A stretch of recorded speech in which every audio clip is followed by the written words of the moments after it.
안녕하세요 고등학생 여러분, 반갑습니다. 오늘은 내신과 관련된 작품을 하나 볼 텐데요. 오늘 배울 작품은 이육사의 절정입니다. 너무나도 많이 본 작품이기도 하고 우리에게 이육사라는 사람이, 그 인물이 주는 영향력이 굉장히 크기 때문에 많이 경험했을 법하지만 시험에 나오면 항상 틀리는 부분들이 있는데 그 부분을 짚어주고 가지 않으면 실수는 계속될 수 있기 때문에 오늘 간단하게 이육사의 절정에 대해서 나눠보려고 합니다. 이육사의 절정이라는 제목을 마음대로 짓진 않았겠죠. 그래서 제가 항상 말하는 제목에서 힌트를 얻어라 라는 말을 명심하셨으면 좋겠어요. 이육사의 절정이라는 말은 어떤 단어일까요? 감정이나 상황이 최고조에 달한 상황이나 정도를 말한다고 하더라고요. 그러니까 어떤 감정이나 어떤 상황이 최고조에 달한 내용이 나올 거라는 거예요. 그것이 좋든 나쁘든. 그러니까 시라는 것은 감정의 문학이라고 그랬죠. 그러니까 이 시가 부정적인 것이라면 부정적인 것의 절정에 다다를 것이고, 긍정적인 것이라면 좋은 쪽으로 최고조에 달하는 내용이 나오겠죠. 그러면 시가 밝은지 어두운지, 주제가 긍정을 향해 가는지 부정을 향해 가는지를 쉽게 판단할 수 있겠죠. 그러면 적어도 절정이라는 제목을 통해서 최고조의 상태가 시에 나온다, 그게 뭐냐를 찾는다는 마음으로 작품을 보시면 좋겠죠. 그 다음, 시 문학은 단어의 긍정 부정으로 풀 수 있다고 했어요. 그 말은 뭐냐면 시는 글자로 표현되는 작품이죠. 그래서 시를 쓸 때 우리는 한 단어 한 단어에 심혈을 기울입니다. 어떤 단어에는 상징성을 집어넣고 어떤 단어에는 말하는 바와 다른 뜻을 담기도 하고요. 그래서 우리는 이 글자와 단어에 담겨진 의미를 파악하는 연습을 해야 하는데, 그것은 너무나도 이과적인 머리를 가진 학생들에게는 어려울 수 있어요. 그래서 그나마 좀 가능한 방법이라고 한다면 이분법적으로 보는 거죠. 단어를 긍정 쪽에 속한 단어인지 부정 쪽에 속한 단어인지를 파악하는 연습은 굉장히 유리합니다. 왜냐하면 긍정적인 단어에 대한 설명이 부정일 수 없고요, 부정적인 단어에 대한 설명이 긍정일 수 없다는 단순한 논리에서 정보를 얻고 문제를 푼다면 실수가 굉장히 줄고, 오히려 시험 공부를 위한 작품 이해 같지만 오히려 이것이 작품을 더 잘 이해할 수 있는 기회도 되고요. 한번 선생님이 중요한 단어들에 체크를 해줄 테니까 읽으면서 주변에서 힌트를 얻어 긍정 부정을 파악해 보세요. 매운 계절에 채찍에 갈기여. 여기서 매운 계절, 그리고 채찍에 갈긴데요. 마침내 북방으로 휩쓸려오다. 휩쓸려 왔는데 북방이네요. 하늘도 그만 지쳐 끝난 고원. 하늘이 지쳤대요. 그리고 끝나버렸대요. 고원. 서리빨 칼날진, 그 위에서다. 서리빨 칼날진이라는 단어의 뜻을 한번 생각해 보시면 알겠죠. 전체적인 시의 분위기도 느낄 수 있어요. 다음, 어디다 무릎을 꿇어야 하나. 질문 같으면서도 이 무릎을 꿇는다는 단어가 어떤 의미가 있겠지요. 한 발 제겨 디딜 곳조차 없대요. 디딜 곳조차가 없대네요. 이러면 눈 감아 생각해 볼 밖에. 눈을 감는다는 표현 생각해 봐야겠죠. 겨울은 강철로 된 무지개인가 보다. 여기서 겨울이라는 단어와 무지개라는 단어가 어떤 관계가 있는지, 그리고 강철은 무슨 의미를 갖고 있는지를 생각해 보면 좋겠죠. 이런 단어들을 중심으로 단어의 긍정 부정을 파악해 보면 시험 문제를 굉장히 잘 풀 수 있어요. 그래서 선생님은 단어의 긍정 부정을 표현할 때 긍, 부라고 쓰기도 하지만 여러분들의 이해를 돕기 위해서 부정은 세모, 긍정은 동그라미로 한번 해볼게요. 세모는 부정, 즉 아주 뭐 극단적인 부정만을 얘기하는 게 아니라 슬픔, 어둠, 뭐 나쁜 느낌 이런 느낌적인 것을 얘기하는 거고요. 긍정은요, 기쁨, 행복, 밝음 또는 좋은 쪽 이런 느낌으로 나눠보는 거죠.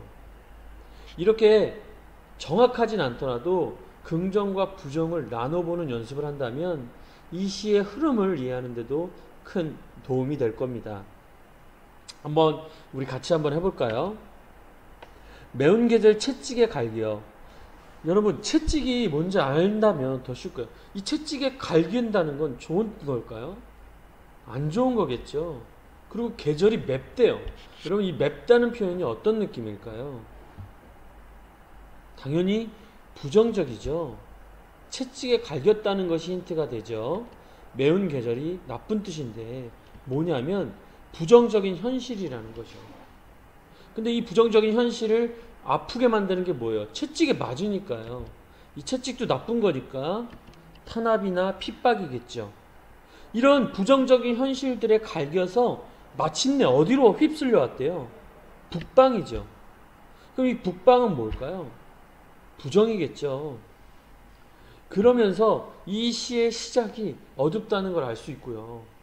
또 하나는 이제 표현적인 느낌도 배워야 되는데 매운 계절이 채찍으로 바뀌었죠. 이런 것들을 공감갑적 심상이라고 합니다. 공감갑적 심상이라는 말은 하나의 표현에 여러 가지 감각적 표현들이 사용된 경우를 얘기해요.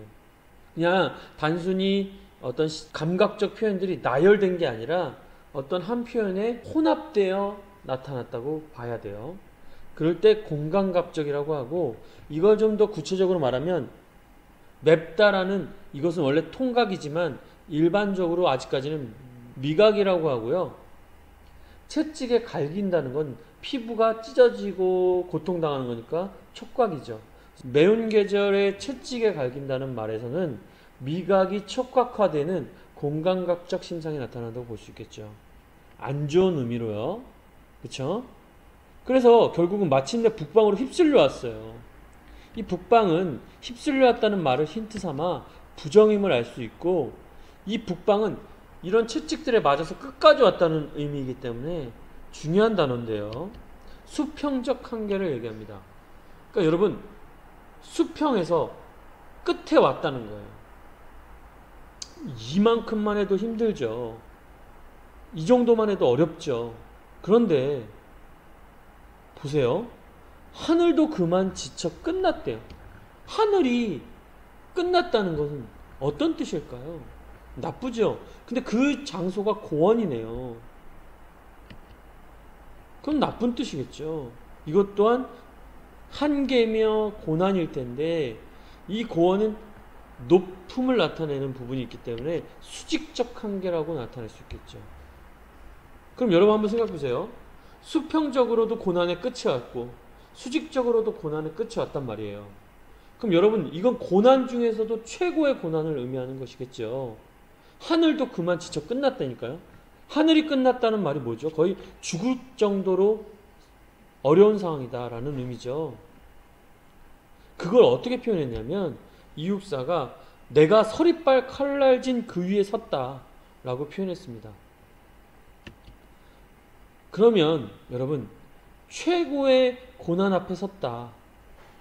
근데 여기서 그러면 하늘이 그만 지쳐 끝난 게 나쁜 뜻이니까 하늘은 뭘 의미하는 걸까요? 긍정적인 단어를 의미하겠죠. 희망을 의미하는 건데, 근데 문제는 뭐냐면 희망이 끝났다고 표현하고 있다는 거. 그럼 이 시가 계속 어두움으로 향하고 있다는 걸 알 수 있겠죠. 그래서 결국 온 자리가 서리빨 칼날진 그 위라는 거죠. 그래서 이 당연히 서리빨 칼날진 그 위도 부정이지만 이 수직과 수평이 점점 합쳐져서 절정을 향해 가고 있는 거죠. 그래서 이건 상황적인 절정을 의미합니다. 내가 그 자리에 섰다는 겁니다. 계속 갈게요. 여기서 잠깐 여러분들이 이 영상을 제대로 보고 있는지를 중간중간 확인하는 차원에서 단어 완성 퀴즈를 내보도록 할게요. 이 단어 완성 퀴즈는 뭐냐면 4글자짜리 단어로 문제를 내는데, 퀴즈를 내는데 몇 개의 단어가 가려져 있어요. 여러분들이 가려진 단어를 찾아내서 이 단어를 완성하는 겁니다. 한번 연습 삼아 해볼게요. 뭘까요? 네 글자예요. 힌트. 우리가 배우고 있는 내용과 관련이 있습니다. 그렇죠. 공감각적이라는 표현이겠죠. 아까 말했죠. 공감각적은 한 문장 안에, 한 표현 안에 여러 가지 감각이 같이 있는 걸 얘기한다고 했어요. 이건 뭘까요? 말로 땡땡. 여러분들이 과제로 내야 될 답입니다. 매땡 땡절. 아, 이건 알겠죠? 수업을 열심히 들은 사람이라면 매땡 땡절은 뭔지 알겠죠? 이 두 개를 여러분들 과제에다가 댓글로 다시면 됩니다. 계속 가볼까요? 이육사의 절정의 상황은 지금까지 계속 어두워져 가고 고난과 고통이 극한을 향해 달려가는 상황이었어요. 그쵸? 그래서 나 같아도 그럴 것 같은데요. 어디다 무릎을 꿇어야 하나. 힘들다 이거죠. 한 발 제겨 디딜 곳조차 없대요.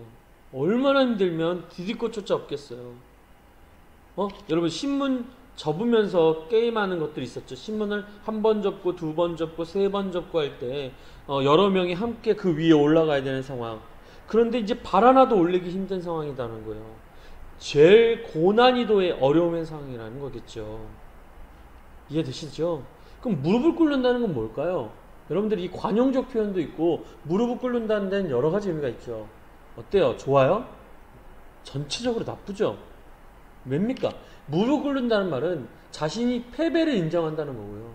또 하나는 기도할 때도 무릎을 꿇는데 사실 기도할 때 무릎 꿇는 자세도 똑같아요. 내가 전지전능한 신에게 순복한다. 전지전능한 신에게 나의 삶을 맡긴다라는 의미로 무릎을 꿇는 거군요. 내가 너에게 속한다 라는 말로 그죠. 그래서 이 무릎을 꿇는다는 표현은 전지적 존재에게 의탁하는 행위이기도 하고 자신을 반성하는 행위이기도 하고 내가 당신에게 졌음을 인정하는 행위이기도 하죠. 여러 가지 의미를 생각해서라도 꿇을 곳조차 무릎을 꿇을 곳조차 없는 상황은 안 좋은 상황이겠죠. 그리고 점점 그 공간이 줄어들어. 여러분들 알죠? 이 최절정이라고 하면 마치 뾰족한 바늘과 같은 느낌이 들죠. 그것을 아마 표현하는 것이 아닐까 싶어요. 이따 그래프에서도 한번 이야기해 드릴게요. 수직수평적 절정의 최고조를 다루는 겁니다. 제겨 디딜 곳조차 없을 만큼 좁은 뾰족함. 이 절정을 나타내는데 이건 지금 내 마음을 얘기하고 있죠. 아까는 서리빨 칼날이라는 구체적인 장소였다면 지금 내 마음의 내면을 나타내는데 현실적인 고난이 최고조에 달했다는 절정이죠. 제가 계속 절정을 말하고 있죠. 이게 뭐죠? 여러분 제목이죠. 제목이에요. 그래서 여러분들 제목을 꼭 보시라는 얘기예요. 그런데 이 정도 고난이 되면 죽어야 되겠다. 보통 정말 안타까운 현실이지만 요즘 자살을 꿈꾸는 일들이 많지만 여러분 이 사람은요 여러분들에게 메시지를 전해주고 있는 것 같아요. 이러면 눈 감아 생각해 볼 밖에. 그냥 다리에서 뛰어내리든 목을 매달아 자살할 상황 같은데 눈 감아 생각한다는 겁니다. 난 여러분들에게 이 작품을 통해서 모두 다 힘들다고 죽지 않아요. 모두 다 힘들다고 포기하지 않아요. 그걸 말씀드리고 싶어요. 이 이육사도 눈 감아 생각하기 시작합니다. 그래서 이게 굉장히 이 부분이 중요한 부분입니다. 이 부분이 시상이 전환되는, 발상이 전환되는 부분이라는 거예요. 이 부분 꼭 기억하세요. 왜냐하면 지금까지는 다 어두운 상황이었는데 갑자기 눈을 감으면서 시상이 전환되고 있어요. 눈 감는다는 것도 아까 무릎과 똑같아요. 절대자에게 기도하고 도움을 요청하는 거죠. 여러분 기도할 때 보통 눈을 감는 이유는 뭐냐면 당신에게 집중하겠다. 내 눈에 보이는 내 상황에 흔들리지 않겠다라는 거예요.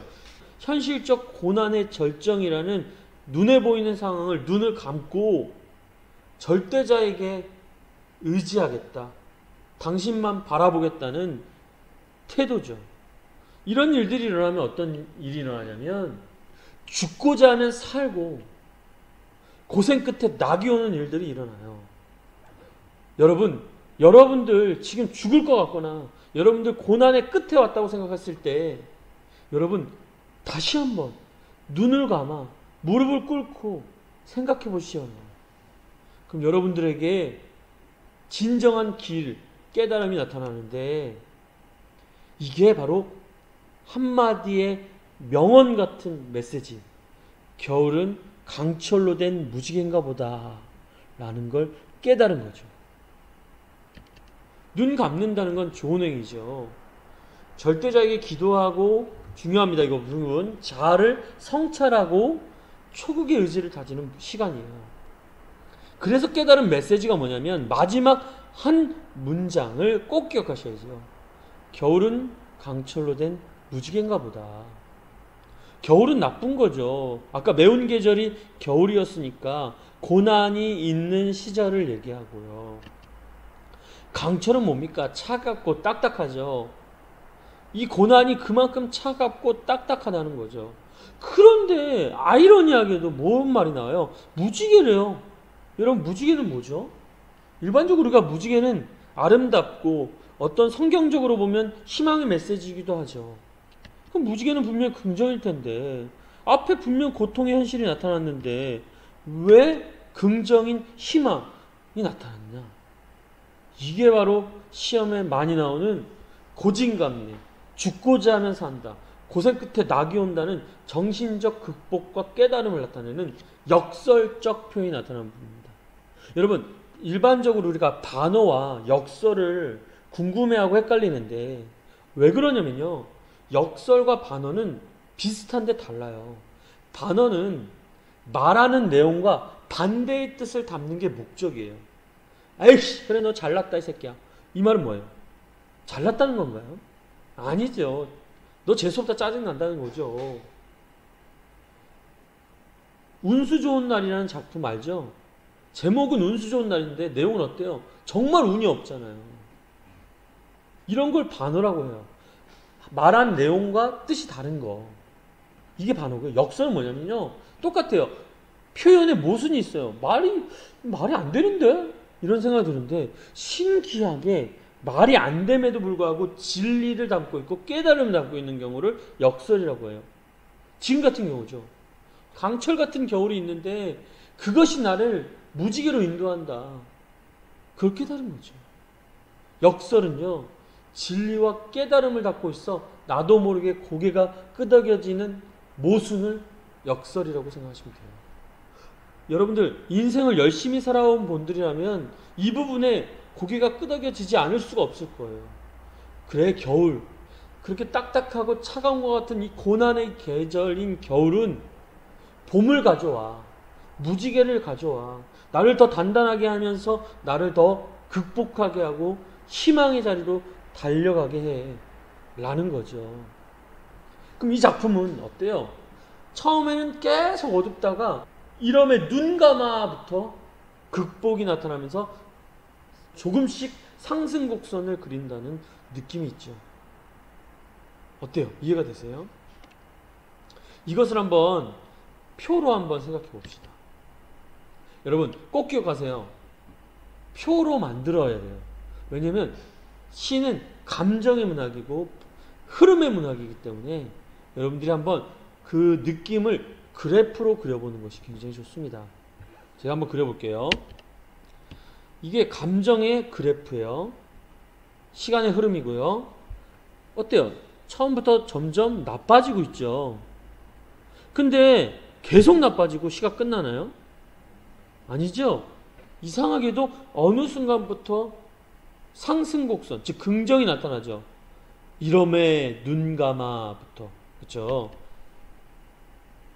아주 상황이 좋아지는 것은 아니지만 포기하지 않죠. 계속 상승하게 되죠. 그러면 여러분 중요한 건 이 그래프를 그리고 끝나는 게 아니라 내려가다가 올라가는 이 변곡점, 이 변곡점의 이유를 생각해 보셔야 돼요. 이 변곡점이 제가 일부러 뾰족하게 그렸는데 절정이죠. 한 발제겨 디디고조차 없는 그 좁은 공간을 표현한 거겠죠. 안 좋은 절정이죠. 그러면 이 상승은 왜 일어나냐를 생각해 봐야겠죠. 그것은 깨달음을 얻었기 때문이에요. 눈 감아서 무릎 꿇어 깨달음을 얻었는데 겨울은 강철로 된 무지개라는 극복 의지와 희망을 깨달은 그것 때문이죠. 그래서 마지막 문장이 역설적 표현과 가장 중요한 주제를 담고 있는 표현이다 라고 얘기했던 거죠. 그러면 왜 나빠졌냐? 매운 계절, 채찍, 북방, 고원, 서리빨, 칼날 이런 단어들로 인해요 계속 하강했던 거죠. 그래서 좀 더 구체적으로 표현하자면 수평적 한계인 북방과 수직적 한계인 고원이 만나 절정이 만들어지는 거죠. 이 분위기가 바뀌는 핵심은 눈 감아 생각하기 때문이에요. 그래서 자아성찰, 시상의 전환, 초극의 의지가 나타나는 시점이다 라고 해서 문제가 많이 나오는 거죠. 이렇게 그래프를 이해하면 시험 문제를 틀릴 수가 없어요. 처음이 계속 부정인데 앞에 있는 단어들을 가지고 긍정으로 설명하면 돼요. 그리고 맨 마지막에 긍정으로 올라가고 있다고 그랬는데 맨 마지막에 나타난 단어들을 나쁘게 표현하면 될까요? 안 되는 거죠. 이런 것들로 문제를 풀고 답을 찾아가다 보면 오히려 답이 깔끔하게 나온단 말입니다. 이해하셨죠? 이 정도만 하면 여러분들이 처음 보는 작품도 이해할 수 있는 능력자가 될 겁니다. 여러분들 꼭 기억하세요. 이 그래프로 중요한 시험에 나온 핵심 내용들을 적어보시면 단순하게 그래프화할 수 있을 겁니다. 여기서 잠깐 또 단어 완성 퀴즈를 집어넣었어요. 여러분들이 끝까지 보고 있나를 보고 싶은 거네요. 파이팅 해볼까요?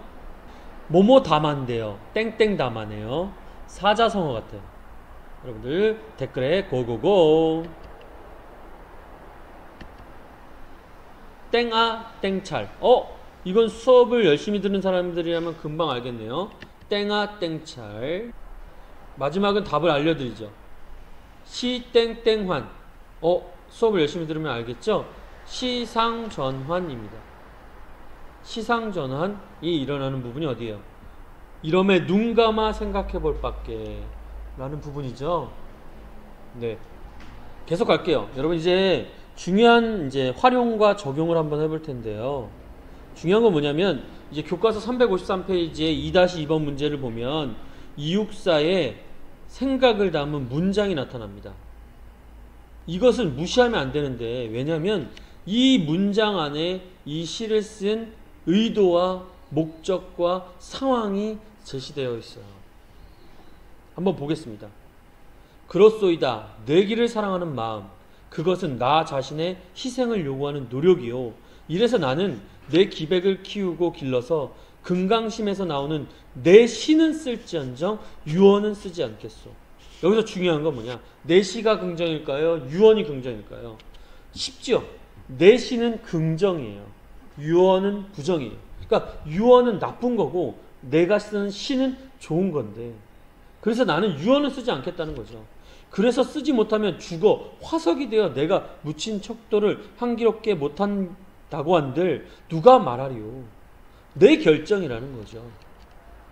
무릇 유언이라는 것을 쓴다는 것은 80을 살고도 가을을 경험하지 못한 속배들이 나는 일이에요. 가을은 뭐냐면요, 무르익는 깨달음을 얘기하는 걸 것 같아요. 인생을 80을 살아도 깨달음이 없는 인간은 의미가 없다는 거죠. 근데 그 깨달음이 뭔가요? 그래서 나는 이 가을에도 아예 유언을 쓰지 않으려 하오. 다만 여기가 중요합니다. 나에게는 행동의 연속만 있을 것이오. 깨달음은 행동이 나타나야 된다는 거겠죠. 행동은 말이 아니고 나에게는 시를 생각한다는 것도 행동이 되는 까닭이요. 여러분들 이건 중요한 얘기입니다. 진짜 몸이 움직이는 것만이 행동이 아니라 머리를 써서 고뇌하며 열심히 생각하며 시를 창작하는 것 또한 나에게는 행동이라는 깨달음이죠.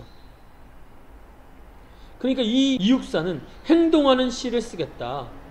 시대를 외면하고 골방에 앉아 있는 사람이 되지 않겠다라는 생각인데, 그럼 여기서 중요한 질문 하나 하겠습니다. 만약에 이 시는 부정적인 현실에 대한 극복 의지라고 주제를 정한다면, 이 표면적인 시의 주제에서 시대적 상황인 일제강점기를 반영한다면 이 시는 또 다르게 이해가 되겠죠. 뭐죠? 이육사는 일제에 저항하는 저항시인이자 매운 계절이나 고원이나 북방은 일제로부터 나타나는 고난과 고통과 핍박이겠죠. 그런데 그러면 이 시가 계속 어둡게 끝났다면 우리에게는 절망뿐이었겠지만, 이육사가 쓴 이 절정이란 시는 어때요? 겨울은 강철로 된 무지개인가 보다라는 큰 깨달음으로 우리에게 극복 의지를 나타내죠. 일제강점기의 고난이 강철처럼 강할지라도 이 고난을 통해 나는 더 성장하여 무지개를 만나겠다, 무지개를 이루겠다, 희망을 바라보겠다라는 주제를 이 시를 읽는 모든 독자들에게 전하고 있는 건 아닐까요? 여러분, 그래서 만약에 시험 문제에 일제강점기라는 시대 반영이 나타나면 여러분들 이 시를 그거에 맞춰서 이해해야 합니다. 그래야지 여러분들이 응용력도 늘어나고 적용력도 늘어나게 될 겁니다. 시대 반영론적 관점에서 일제강점기가 반영될 수 있다. 기억하십시오. 오늘 마지막으로 이제 핵심 정리하고 마치겠습니다. 이 핵심 정리는 왜 중요하냐면 자유시다, 서정시다 이런 것을 암기하라는 게 아니라 내가 알고 배운 것들이 어떤 단어들로 정리되는가를 알고 기억하셔야 됩니다. 첫 번째는 가장 기본은 주제죠. 누가 봐도 부정에서 긍정으로 가는 주제여야 해요. 그래서 주제가 뭐냐면요, 절망적 현실에 대한 초극 의지네요. 절망적 현실이 부정이었죠. 초극 의지는 극복 의지니까 긍정이었던 거죠. 두 번째, 기승전결의 한시와 같은 사단 구성. 이거는 시험에는 잘 나오지 않을 수 있지만 객관식에 언급되는 보기 정도로 나올 수 있는데, 옛날 한시의 스타일을 빌려왔다. 그것이 기승전결의 사단 구성이다. 그리고 참고로 알아두자면 기승전결의 핵심은 결에 있습니다. 주제는 주로 마지막에 나타나는 형식이라는 겁니다. 기억하세요.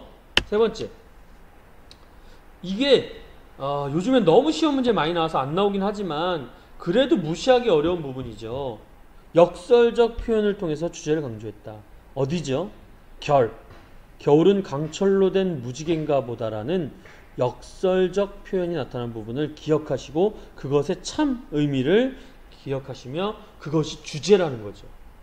네 번째, 이거는 안 배웠던 부분이니까 꼭 기억하시고 체크한 다음에 암기하는 게 좋겠죠. 이 시의 특징 제일 중요한 것 같아요. 현재형 시제를 활용하여 긴장감을 높였다. 이건 뭐예요? 현재형 시제를 사용하면 지금 내가 그 상황에 처해 있는 것 같은 느낌이 돼서 긴장감도 생기고 몰입감도 생기죠. 이 현재형 시제의 특징이니까 기억해 두세요. 다섯 번째, 상징성이 강한 시어로 화자의 정서와 태도를 드러냈다. 이 말은 사실은 대부분 시들이 이 상징성을 사용하죠. 매운 계절이라든지 서리빨 칼날진 그곳이라든지 그런 겨울은 강철이라든지 이런 상징을 가진 단어들을 사용해서 화자의 정서와 태도를 나타내고 있다. 제가 형광펜으로 칠한 것 같은 이 부분들은 시험에 자주 표현되는 부분이고 답을 찾기 위해 중요한 부분이니까 꼭 따로 체크해서 필기해 두셔야 됩니다. 알겠죠? 이렇게 이육사의 절정을 정리해 보았어요. 오늘 여기까지 할게요. 여러분들이 끝까지 포기하지 않고 국어의 실력자, 국어를 사랑하는 사람들이 되기를 바라면서 여러분들을 끝까지 응원합니다. 파이팅! 사랑합니다.